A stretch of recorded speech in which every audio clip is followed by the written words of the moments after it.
channel. In the previous class, we have discussed about the male reproductive system, right? In today's class, let us go for the female reproductive system. And I have already told in the previous class that the male reproductive system is very important 5 marks diagram, right? In the same way, this female reproductive system diagram is also very important. If you write this neat labeled diagram, then 5 marks will be awarded. Now, let us go for the female reproductive system.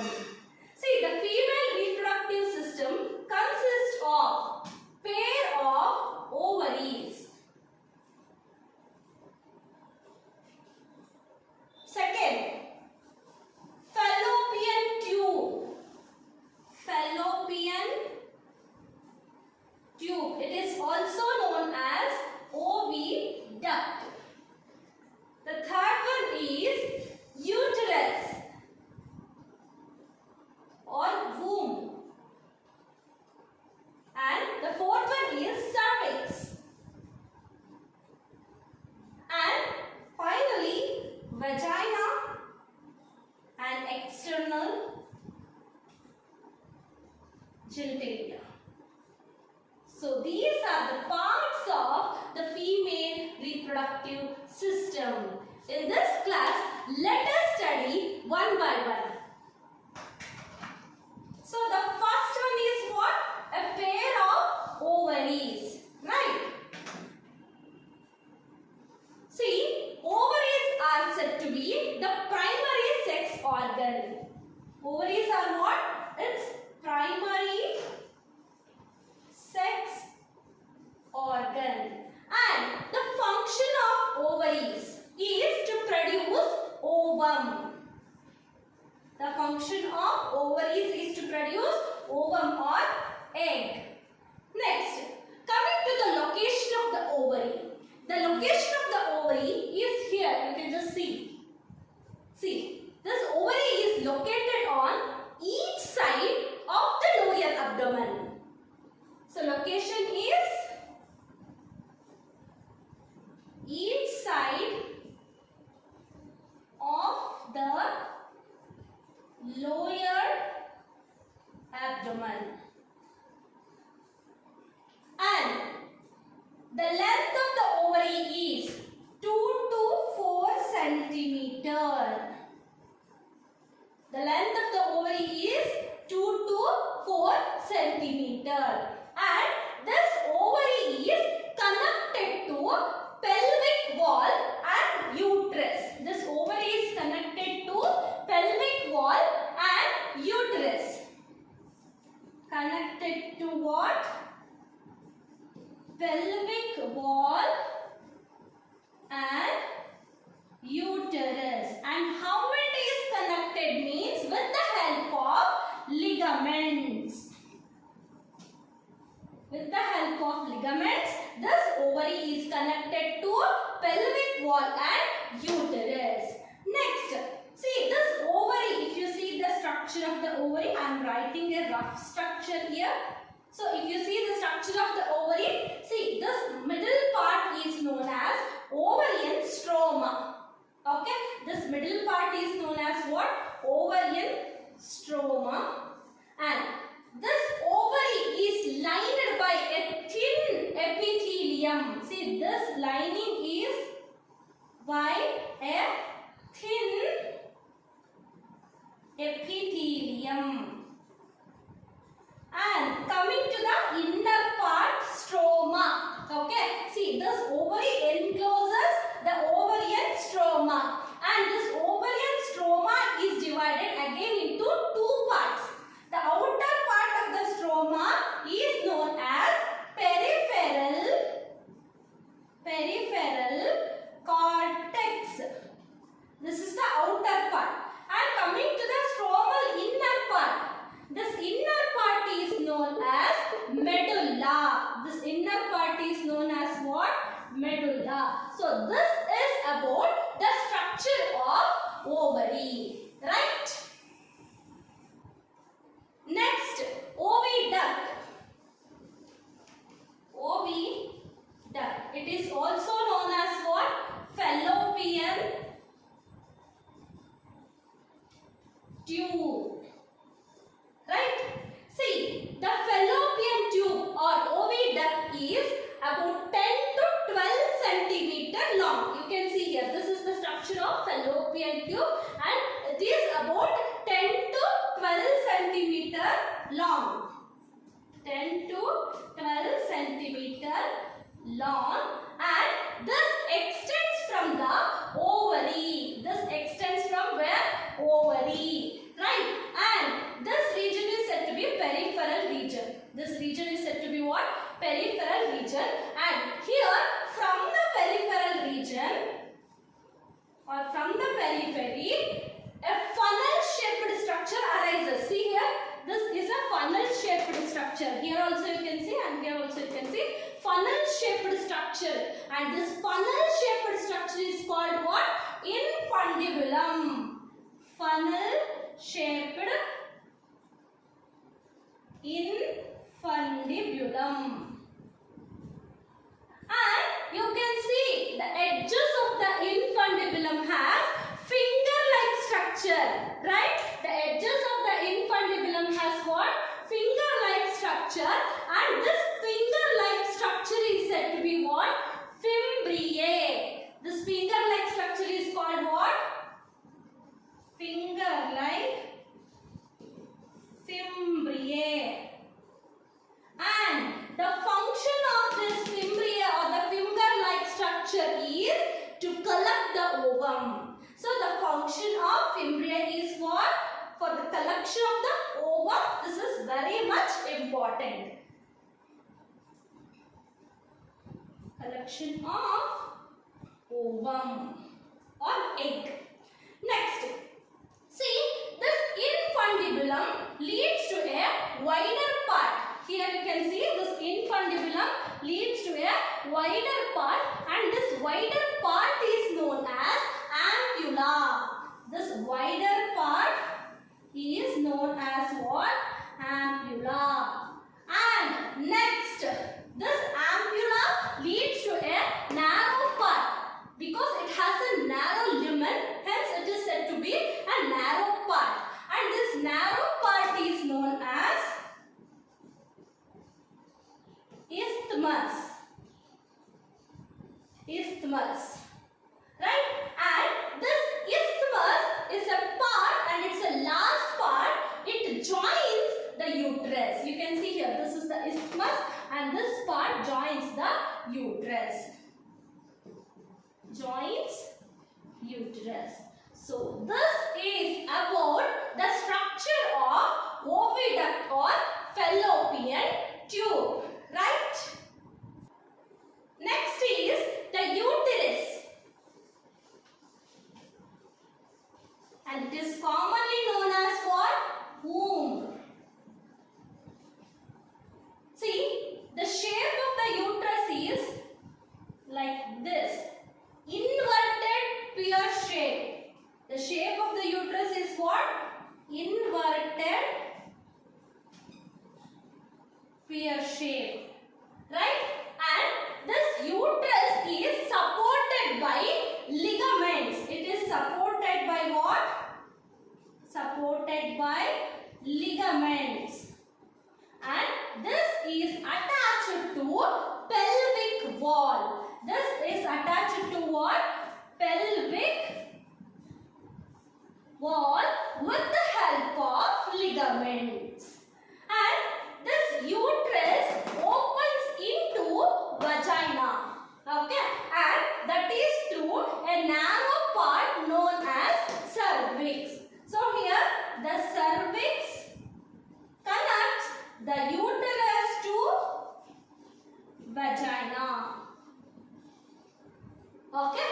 And see here, the cervix has a canal.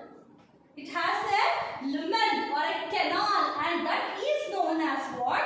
Cervical canal. The cervical canal is the whatever the lumen which is present inside the cervix, no, or the cavity. Okay, the cavity inside the cervix is known as cervical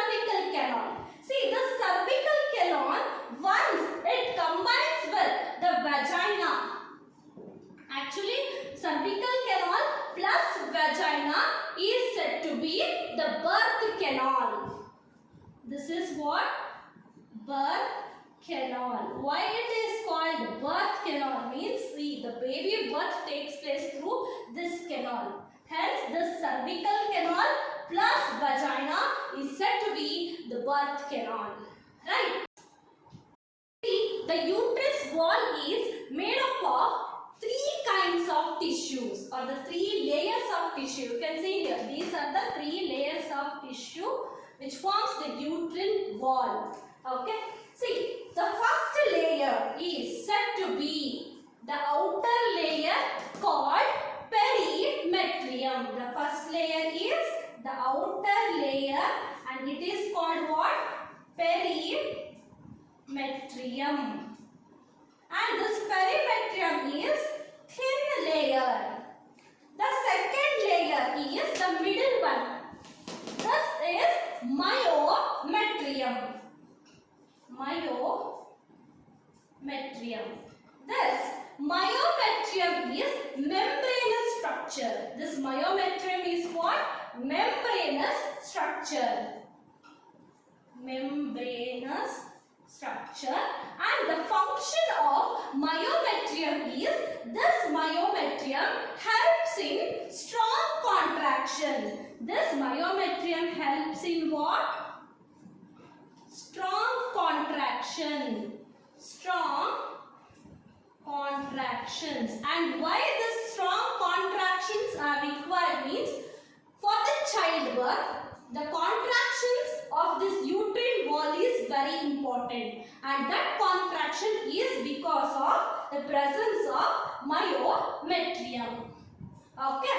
Next, the third layer of the tissue is the inner one, that is endometrium. The inner one, endometrium, and this endometrium is glandular in nature. This is what?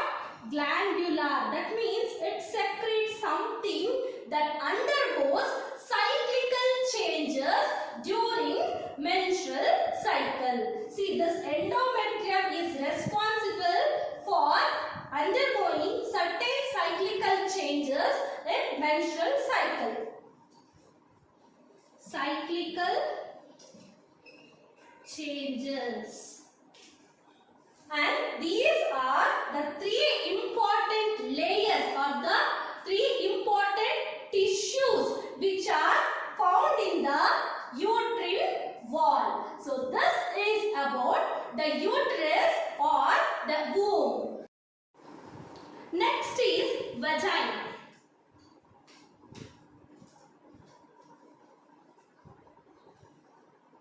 This vagina is found in the female external genitalia or vulva.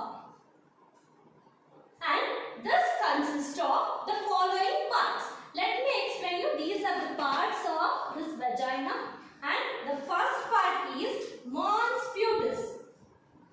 Mons pubis. This is the first part. You can see here.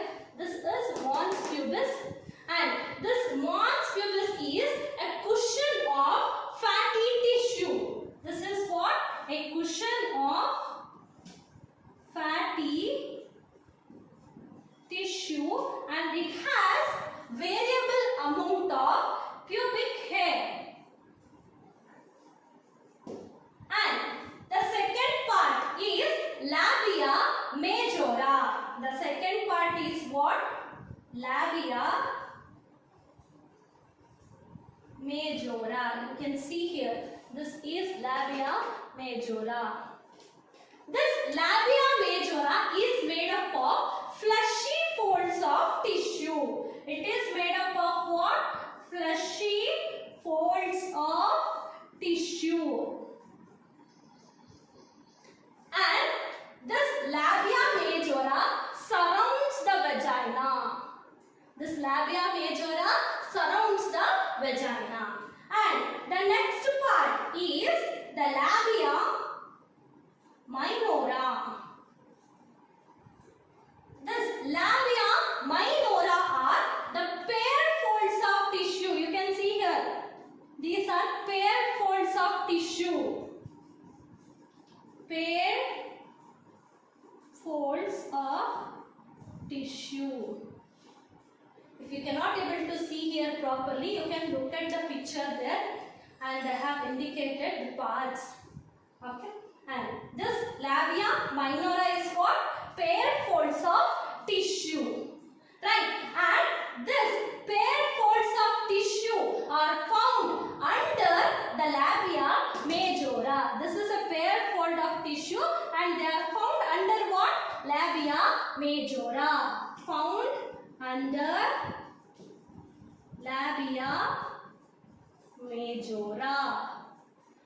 Next, see, the opening of this vagina is partially covered by a membrane, and that is known as hymen.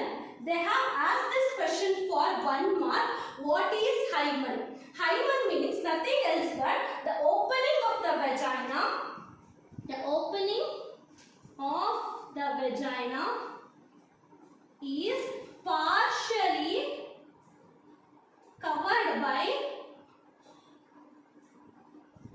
membrane, and this is known as hymen. And keep a note on this, hymen is an indicative of virginity. Next, there is one more part here, clitoris.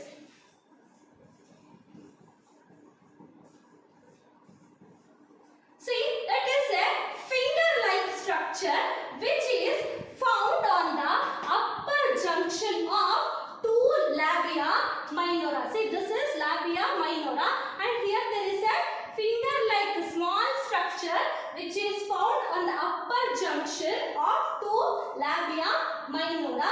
This is known as clitoris. Again, 1 mark. What is clitoris means? It's a finger-like structure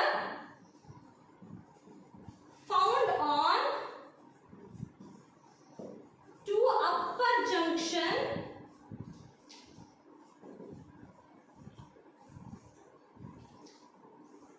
or upper junction of two labia minora is known as clitoris. So this is about vagina and female external genitalia. This human female reproductive system also consists of a paired structure called mammary glands.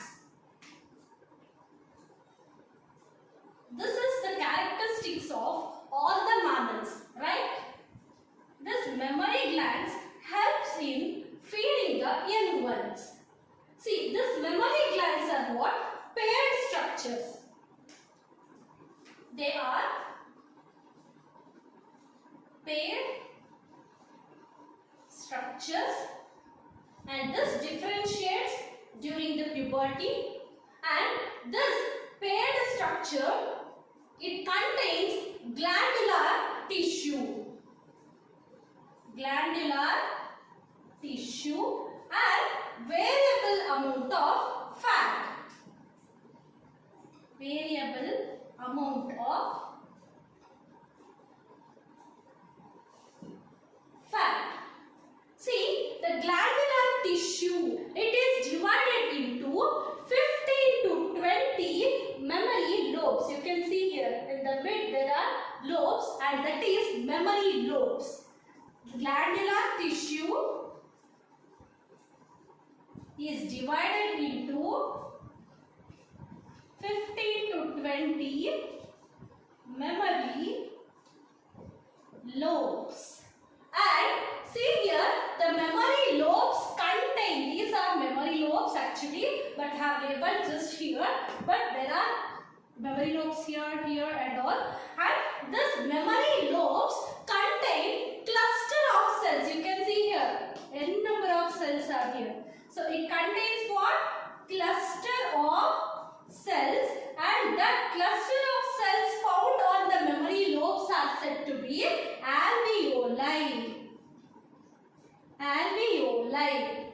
The cells of the alveoli secretes milk. Secretes milk, which helps in feeding the newborn, right?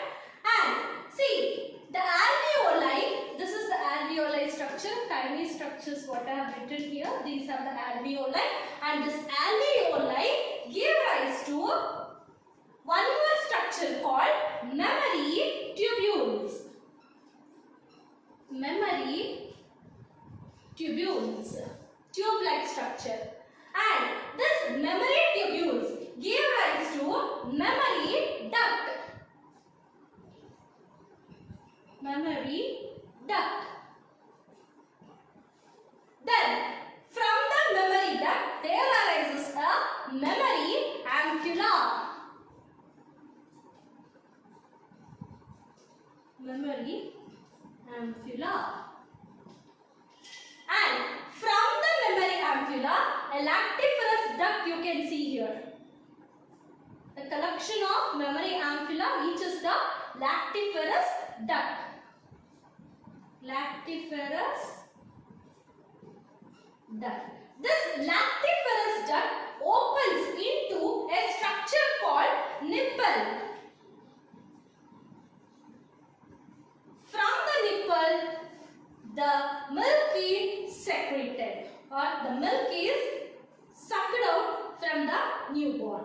So this is about the paired structure of mammary gland. Hope you have understood.